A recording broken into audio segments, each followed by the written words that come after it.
Hello friends, welcome to దేవాంష్క stories world. ఇప్పుడు మీరు వినపోతుంది ఏ మాయ చేసావు చెలియా స్టోరీలోని 62వ భాగం.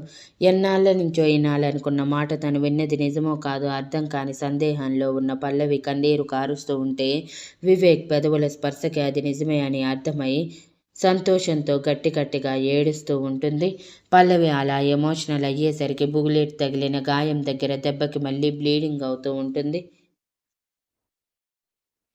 డాక్టర్, నర్స్ అది చూసి కంగారుగా సార్, పేషెంట్కి బ్లీడింగ్ అవుతుంది, మీరు కొంచెం పక్కకి రండి అని అరవగానే వివేక్ కంగారుగా పల్లవి నుంచి దూరం జరుపుతూ ఉంటే పల్లవి వివేక్ చేతిని గట్టిగా పట్టుకొని, వద్దు, మీరు ఒక్క క్షణం కూడా నాకు దూరంగా ఉండొద్దు, ఆ దూరం కూడా నేను భరించలేను అని కన్నీళ్లతో చెప్తుంది. ఇద్దరిని అలా చూసిన ఇందు సూర్యలకి కన్నీళ్లు ఆగక ఏడుస్తూనే చూస్తూ ఉంటే డాక్టర్ వివేక్ని అలానే పట్టుకోమని చెప్పి నర్స్ ద్వారా పల్లవికి స్టిచెస్ వేసిన చోట కొంచెం కదిలి బ్లడ్ వస్తూ ఉంటే క్లీన్ చేసి మళ్ళీ బ్యాండేజ్ వేస్తారు.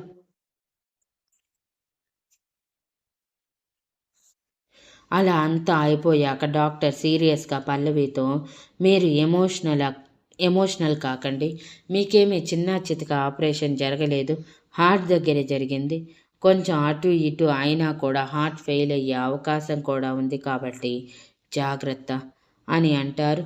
వివేక్ కంగారుగా, నేను చూసుకుంటాను డాక్టర్ అనగానే వివేక్ భుజం మీద చేయి వేసి, నీ ప్రేమే నీ భార్యని బ్రతికించింది అని చెప్పాలి, కంగ్రాట్స్ మిస్టర్ అని బయటికి వెళ్తూ ఎదురుగా ఉన్న సూర్య వైపు చూసి నవ్వి వెళ్ళిపోతాడు.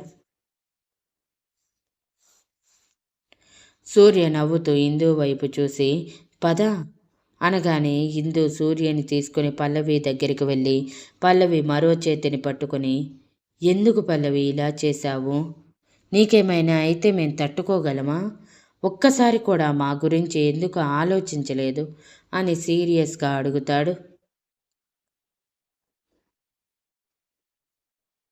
నీకు తెలుసు కదా అన్నయ్య, వివేక్ సార్ అంటే నాకెంత ఇష్టమో, అటువంటిది ఆ సునీత వివేక్ సార్ని చంపటానికి చూసింది, మరి నేను చూస్తూ కూర్చోవాలా, నా ప్రాణం పోయినా పర్వాలేదు, వివేక్ సార్ బ్రతకాలి అనుకున్నాను, బ్రతికించుకున్నాను, ఇప్పుడు నాకేమైంది చెప్పండి, నవ్వుతూ మీ ఎదురుగానే ఉన్నాను కదా అని నీరసంగా ఒక్కో మాట కష్టంగా మాట్లాడుతూ ఆరాధనగా వివేక్ వైపు చూస్తూ, మీరు అన్నది నిజమే కదా సార్, నేను విన్నది నిజమే కదా, మీరు నన్ను నిజంగానే ప్రేమిస్తున్నారు కదా, మళ్ళీ నన్ను బ్రతికించుకోవడానికి మాత్రమే ఆ మాట చెప్పానని చెప్పారు కదా అని చిన్నపిల్లల మొహం చిన్నగా చేసి అనుమానంగా అడుగుతుంది.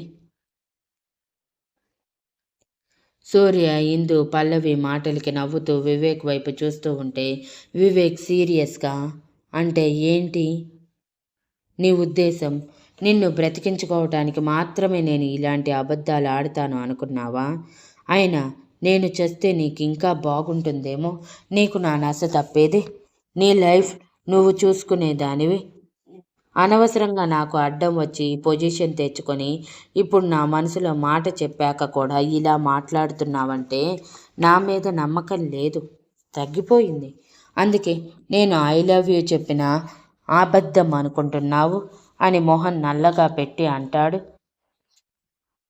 అంతే. పల్లవి సంతోషంగా బ్రైట్ స్మైల్తో, అయితే మీరు నిజంగా నన్ను ప్రేమిస్తున్నారా, thank you Vivek sir, thank you so much, నన్ను యాక్సెప్ట్ చేసినందుకు, కనీసం చనిపోయే టైంలోనైనా మీ మనసులో మాట బయట పెట్టినందుకు చాలా సంతోషంగా ఉంది, ఒక రకంగా ఇలా జరగటం మంచిదే అయ్యింది, లేకపోతే మీరు ఇలా మీ మనసులో ఉన్నది తెలుసుకోకుండా నన్ను ఇలాగే బాధ పెడుతూ మీరు బాధపడుతూ ఉండేవాళ్ళేమో అని మాట్లాడుతూ ఉండగానే వివేక్ కోపంగా పల్లవి చెంప మీద కొట్టి, ఇంకొకసారి ఇలాంటి మాటలు మాట్లాడావంటే చంపేస్తా అని చెప్తున్నా, అయినా నీకు ఏమైనా అవుతుందేమోనని మేము చచ్చిపోయినంత టెన్షన్ పడుతూ ఉంటే నీకు మాత్రం ఇలాంటివి మళ్ళీ మళ్ళీ కావాలనిపిస్తున్నాయా, చూడు పల్లవి, నేను చెప్పింది నిజంగానే నా మనసులో ఉన్న మాటే, కాకపోతే నువ్వు చావు బ్రతుకుల్లో ఉంటేనే కానీ నా మనసుకి క్లారిటీ రాలేదు,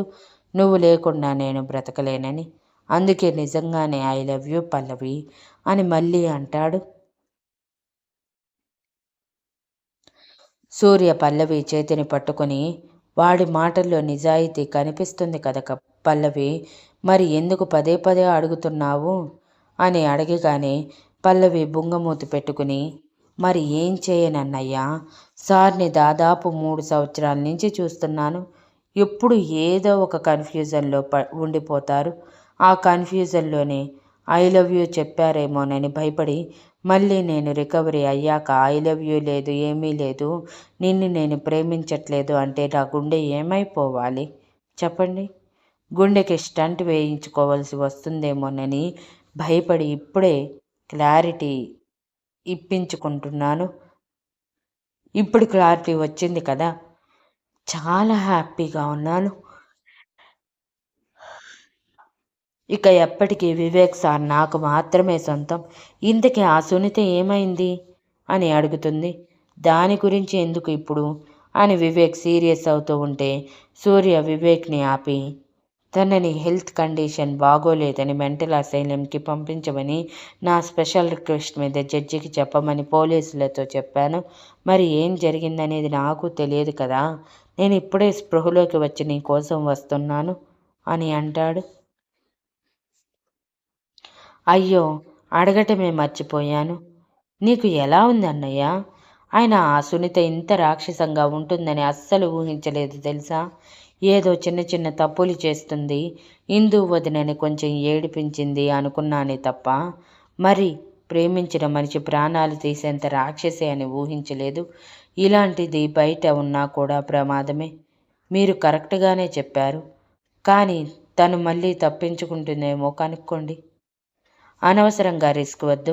ఈసారి పొరపాటున మనలో ఎవరికైనా ఏదైనా జరిగితే మన వాళ్ళందరూ తట్టుకోలేరు అని అంటుంది. ఇందు పల్లవి మాటలకి తల కొట్టుకొని, అయ్యో, అసలు నీకు ఇలా జరిగిందన్న విషయమే పెద్దవాళ్ళకి ఎవ్వరికీ చెప్పలేదు. పైగా మన ఫోన్లన్నీ కూడా పోయాయి ఆ ఫైటింగ్లో. ఇప్పుడు ఎలా? పాపం వాళ్ళు ఎంత టెన్షన్ పడుతూ ఉండుంటారు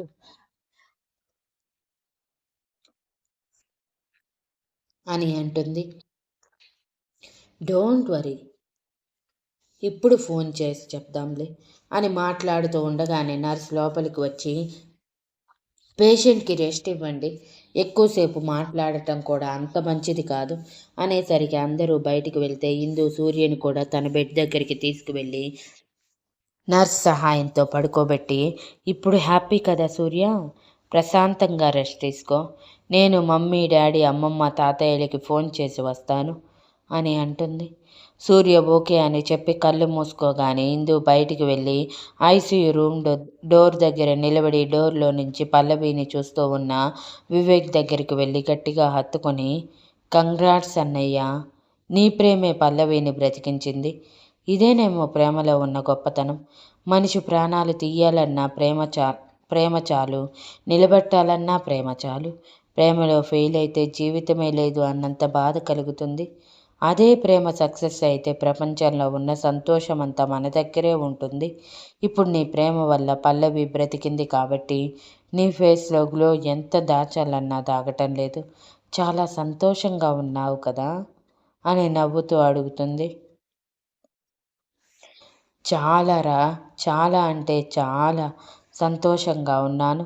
పొరపాటున పల్లవికి ఏమైనా జరిగి ఉంటే జీవితాంతం నన్ను నేను క్షమించుకునేవాడిని కాదు. ఇప్పుడిప్పుడే మనసుకి దగ్గరవుతున్న బంధం మళ్ళీ దూరంగా వెళ్ళిపోయిందని బ్రతికున్న జీవోత్సవంలా మారిపోయేవాడినేమో. పల్లవి బ్రతికి నన్ను బ్రతికించింది.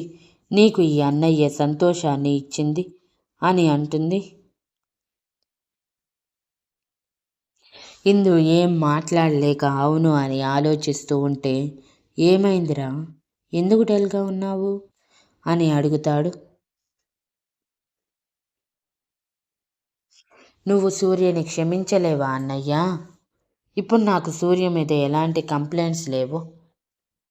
చావు బ్రతుకుల నుంచి ఒకరు బయటపడి మన ప్రేమ కోసమే బ్రతికారేమో అనిపిస్తుంది. ఇక నుంచి నేను సూర్యని దూరం పెట్టాలి అనుకోవటం లేదు. అన్నయ్య ప్లీజ్, నువ్వు కూడా సూర్యని దూరం పెట్టకుండా మునుపటి బెస్ట్ ఫ్రెండ్స్లా మారిపోలేరా నా కోసం అని తలెత్తి బేలగా అడుగుతుంది. వివేక్ నవ్వుతూ, నువ్వు క్షమిస్తే నాదేముందిరా, నాకు సూర్య మీద నీ గురించి తప్ప ఎటువంటి కంప్లైంట్స్ లేవు. అటువంటిది నువ్వే సూర్యని యాక్సెప్ట్ చేయంగా లేనిది నాదేముంది. నాకు సూర్య మీద ఎటువంటి గ్రడ్జ్ లేదు. సో నువ్వు కంగారు పడకు. కాకపోతే మాట్లాడటానికి టైం పట్టచ్చు. చాలా ఏళ్ళు అయిపోయింది కదా మాట్లాడి, అందుకే అని నవ్వుతూ అంటాడు. ఇందుకి మనసులో భారం అంతా తీరిపోయినట్టు అనిపించి నవ్వుతూ, ఇంతకీ ఫోన్ చేస్తాను, ఇంటికి ఫోన్ చేస్తాను, నువ్వు ఇక్కడే ఉండు, ఏదైనా అవసరం అవుతుందేమో అని చెప్పి రిసెప్షన్ వైపు కదులుతుంది.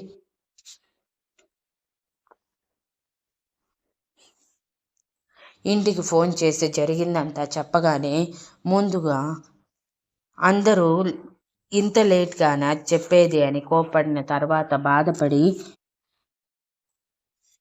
వెంటనే బయలుదేరి వస్తున్నామని చెప్పి వాళ్ళు చెప్పిన అరగంట తర్వాత ఇందు వివేక్ల ముందు ప్రత్యక్షమయ్యి సూర్యకి పల్లవికి ఎలా ఉంది అని అడిగి తెలుసుకొని ఇద్దరు అవుట్ ఆఫ్ డేంజర్ అని తెలిసాక కొంచెం ప్రశాంతంగా మారిపోయి ఒకసారి వాళ్ళని చూసి మామూలుగా మాట్లాడి బయటికి వచ్చాక ఇప్పుడు ఆ సునీత ఎక్కడ ఉందో కనుక్కున్నారా అని మహాదేవ్ గారు అడుగుతారు. లేదు అమ్మమ్మ, వీళ్ళ టెన్షన్లో పడి సునీత గురించి అస్సలు పట్టించుకోలేదు. ఇప్పుడు అడుగుతాము కానీ మా దగ్గర ఫోన్ లేదు, మీ ఫోన్ ఇవ్వండి అంటూ ప్రతాప్ గారి ఫోన్ తీసుకొని కమిషనర్కి ఫోన్ చేసి సునీత గురించి అడగగా తనని సూర్య స్పెషల్ రిక్వెస్ట్ మీద తనకి ట్రీట్మెంట్ ఇప్పించడానికి మెంటల్ అసైలంకి పంపించారని తెలుసుకొని కొంచెం రిలీఫ్ ఫీల్ అయ్యి అదే అందరికీ చెప్పగానే అందరూ కొంచెం మనశ్శాంతిగా మంచిదైంది, లేకపోతే మళ్ళీ ఎక్కడ బయటకు వచ్చి మీకు అపాయం తలపెడుతుందో అని ప్రతిరోజు భయపడుతూ బ్రతకాలి. కనీసం అక్కడైనా తప్పించుకోకుండా ట్రీట్మెంట్ తీసుకుని మనిషిగా మారి వస్తుందో లేకపోతే జీవితాంతం ఇలాగే ఉంటుందో ఏమో అని పద్మావతి గారు దిగులుగా అంటారు. డోంట్ వరీ అమ్మా, సునీత ఇక బయటికి రాలేదు. అక్కడి నుంచి బయటికి రావటం అంటే మామూలు విషయం కూడా కాదు. కానీ నాకు ఒకటే బాధగా ఉంది, అంకుల్ ఇప్పుడు ఎలా ఉన్నారో ఏమో. సునీత అలా చేసింది అని తెలిసాక ఎప్పుడైనా మనమే పలకరించటం తప్ప ఆయనంతటా ఆయన మనల్ని పలకరించింది లేదు. పైగా ఇల్లు కూడా మారిపోయి ఎక్కడో దూరంగా ఒంటరిగా ఉంటున్నారు. అదొక్కటే బాధగా ఉంది. ఇప్పుడు అది కూడా తెలిస్తే ఇంకెంత కృంగిపోతారో అని భయంగా ఉంది. నేను ఒక్క మాట అడుగుతాను, చేస్తారా అమ్మా అని అడుగుతుంది. పద్మావతి గారు ప్రతాప్ గారు ఏంటి అని అడగగానే అంకుల్ని తీసుకువచ్చి మనతో పాటు ఉంచేసుకుందాము అమ్మా. ఒంటరిగా అంకుల్ సునీత గురించి ఆలోచిస్తూ బాధపడుతూ ఉంటారు. కనీసం జైలు నుంచి వచ్చాక సునీత మారి అంకుల్ బాధ్యత తీసుకుంటుందేమో అని ఆలోచించాను కానీ నా ఆలోచన ఎంతో తప్పని సునీత ఈ దెబ్బతో నిరూపించింది. సునీత మళ్ళీ బయటికి వచ్చి మమ్మల్ని ఇలా చేసిందని తెలిస్తే అంకుల్ తట్టుకోలేరు. అందుకే అంకుల్కి సునీత మమ్మల్ని ఇలా చేసిందని చెప్పొద్దు, కానీ మనతో పాటు ఉండేలా ఏదో ఒకటి చేయండి అని బ్రతిమలాడుతుంది. మహాదేవ్ గారు మధ్యలో మాట్లాడుతూ, వాళ్ళతో ఎందుకు ఇందు, మనతో పాటు తెచ్చేసుకుందాం. నీ దగ్గర మీ అంకుల్ ఫ్రీగా మూవ్ అవుతారేమో కదా. పైగా మన వల్లే కదా సునీత జైల్లో ఉంది, మన వల్లే కదా ఆయన ఒంటరిగా మిగిలిపోయింది. కనీసం ఇలా చేసైనా మనం చేసిన దానిలో కొంచెమైనా ప్రాయశ్చిత్తం చేసుకున్నట్టు ఉంటుంది. నాకు కొడుకు లేని లోటు, సూర్యకి తండ్రి లేని లోటు కూడా తీరిపోతుంది. ముందుగానే ఈ ఆలోచన చేసి ఉంటే బాగుండేదేమో అని అంటారు. మరి సూర్య అని ఇందు అనుమానంగా అడుగుతూ ఉంటే, వాడి గురించి నాకంటే నీకే బాగా తెలుసు అని నవ్వుతూ అంటారు. ఇందు అప్పుడే రిలీఫ్గా ఊపిరి పీల్చుకున్నట్టుంది. అలా డాక్టర్ ఇద్దరిని ఒకరోజు అబ్జర్వేషన్లో ఉంచాక ఇద్దరిని ఒకే రూమ్కి షిఫ్ట్ చేసేసరికి అందరూ సూర్య పల్లవీలని దగ్గరుండి చూసుకుంటూ ఉంటారు. వివేక్ మాత్రం ఫ్రెష్ అవ్వటానికి కూడా ఇంటికి వెళ్లకుండా పల్లవిని కనిపెట్టుకుంటూ ఉంటాడు. పల్లవి వివేక్ ప్రేమకి తడిచి ముద్దవుతూ మనసులో లెక్కలేనంత సంతోషంగా ఉంటుంది. ఇందు పెద్దవాళ్లతో మాట్లాడిన తర్వాత రోజే సునీత ఫాదర్ దగ్గరికి వెళ్ళి వాళ్ళతో ఉండమని అడిగితే ఆయన ఒప్పుకోకుండా ఒంటరిగా ఉంటాను, నా కూతురు చేసిన తప్పుకి నేను శిక్ష అనుభవిస్తున్నాను అని అస్తవ్యస్తంగా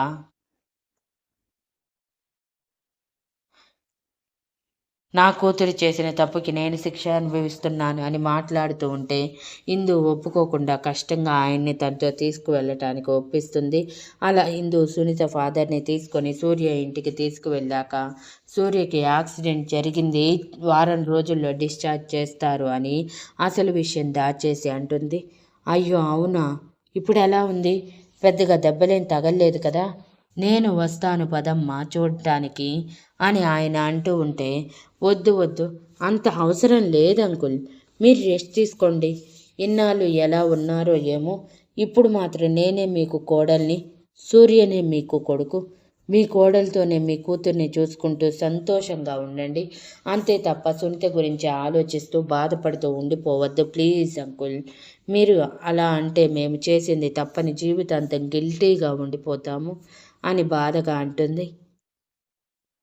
ఆయన పేలవంగా నవ్వుతూ, ఇంకెక్కడ సునీత అమ్మా, అది చేసిన తప్పుకి తలెత్తుకోలేక మీ నుంచి దూరంగా వెళ్ళిపోయాను, కానీ ఎప్పటికీ సునీత చేసిన పని వల్లే మీ జీవితాలు అలా అర్ధాంతరంగా మిగిలిపోయాయని కుమిలిపోయేవాడివి, ఒక రకంగా నా పెంపకం వల్లే సునీత అలా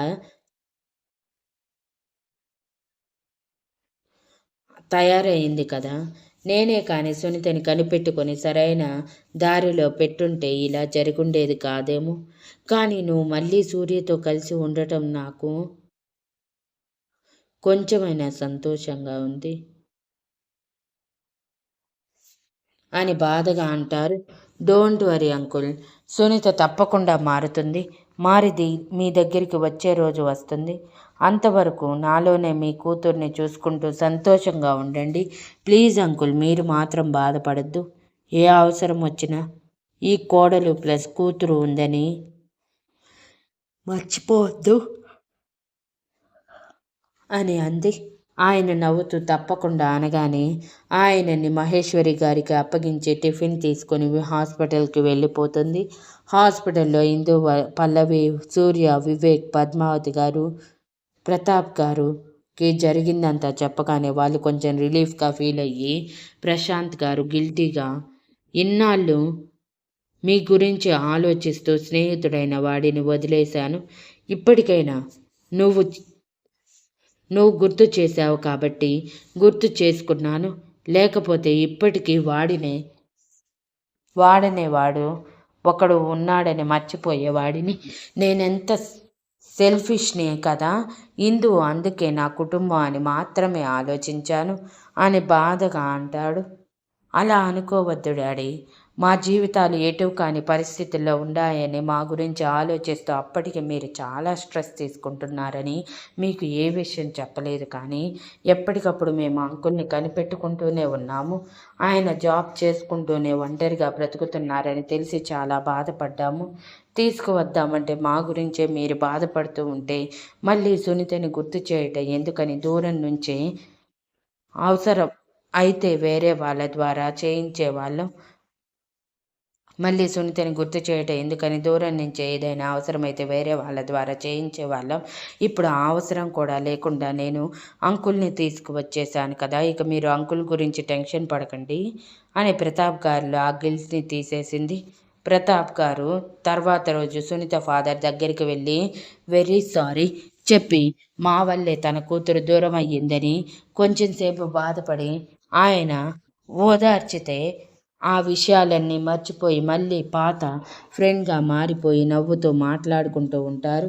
రోజులు త్వరగా కరిగిపోతూ వారం రోజుల తర్వాత పల్లవి సూర్యలని డిశ్చార్జ్ చేశాక ఎవరింటికి వాళ్ళు వెళ్ళి పల్లవిని పద్మావతి గారు, వివేక్ జాగ్రత్తగా చూసుకుంటూ ఉంటే సూర్యని ఇందు జాగ్రత్తగా చూసుకుంటూ ఉంటుంది. మరోవైపు సునీత ఫాదర్ వివేక్ పల్లవీల గురించి తెలుసుకొని సంతోషించి వాళ్ళని దీవిస్తాడు. అలా అలా సునీత ఫాదర్ కూడా సూర్య వాళ్ళ ఇంట్లో తల్లో నాలుకలా మారిపోయి మహాదేవి గారికి విశ్వనాథ్ గారికి కొడుకులాగా మారిపోయి ఇంటి బాధ్యతలు కొన్ని మోస్తూ తన జాబ్ చేసుకుంటూ సూర్యని సొంత కొడుకులా ట్రీట్ చేస్తూ ఉంటారు. సూర్య కూడా తన తండ్రి దగ్గర నుంచి దూరమైన ప్రేమ సునీత ఫాదర్ నుంచి దొరుకుతుండేసరికి సంతోషిస్తాడు. 3 వారాలకి సూర్యకి బుల్లెట్ గాయాలు కొంచెం కొంచెం తగ్గుతూ అప్పుడప్పుడే లేచి కష్టంగా నిలబడుతూ ఉంటే ఇటు ఇందు సూర్యకి సాయంగా ఉంటుంది. మరోవైపు వివేక్ పల్లవిని తన ప్రేమలో తడిచి ముద్దయ్యేలా చేస్తూ పసిపిల్లలాగా చూసుకుంటూ ఆఫీస్ కూడా పక్కన పెట్టి పల్లవి ఎలా అయితే వివేక్కి యాక్సిడెంట్ జరిగినప్పుడు ప్రతి అవసరం తెలుసుకోకుండానే చేసిందో అలానే వివేక్ కూడా పల్లవి అడగకముందే తనకి కావలసినవన్నీ అందిస్తూ చాలా జాగ్రత్తగా చూసుకుంటూ ఉంటాడు. వివేక్లో అంతటి మార్పు పల్లవి తట్టుకోలేక ఒక్కోసారి ఎమోషనల్ అవుతూ ఉంటే వివేక్ సీరియస్గా వార్నింగ్ ఇచ్చి ఇలా ఎమోషనల్ అయితే దూరంగా వెళ్ళిపోతాను అని చెప్పేసరికి అప్పటి వరకు పల్లవి తన ఎమోషన్ని కంట్రోల్ చేసుకుంటూ జాగ్రత్తగా ఉంటుంది. ఇలా పల్లవి కూడా కొంచెం కొంచెం రికవరీ అవుతూ 15 రోజుల తర్వాత ఒకసారి మళ్ళీ డాక్టర్ దగ్గరికి స్కానింగ్కి వెళ్ళి బుల్లెట్ తగిలిన గాయం వల్ల ఎటువంటి సైడ్ ఎఫెక్ట్స్ లేవని తెలుసుకొని సంతోషంగా ఇంటికి వచ్చి పల్లవిని ఇంకా జాగ్రత్తగా చూసుకుంటూ ఉంటాడు. పద్మావతి గారు పల్లవికి తినిపిస్తాను అన్న ఆ ఛాన్స్ కూడా వివేక్ ఎవరికి ఇవ్వకుండా తనే స్వయంగా పల్లవికి తినిపిస్తూ తన ప్రేమవాణిలో తడిచి ముద్దయ్యేలా చేస్తూ ఉంటాడు. మరోవైపు ఇందు కూడా సూర్యతో కొంచెం క్లోజ్గా మూవ్ అవుతూ తనతో నవ్విస్తూ మాట్లాడుతుంటే సూర్య తనకి గాయం తగిలిందని కాదు ఇందు ప్రేమతో చూసుకుంటుంది కానీ క్షమించలేదని భ్రమపడి ఎంత క్లోజ్గా రాశారు, ఎంత క్లోజ్గా తనకి ఇబ్బంది కలగకుండా కొంచెం కూడా దూరంగానే ఉంటాడు. తల కొట్టుకుంటూ చెప్తే కానీ అర్థం కాదు ఈ మనిషి కానీ విసుగ్గా అనుకుంటుంది. Thank you for listening and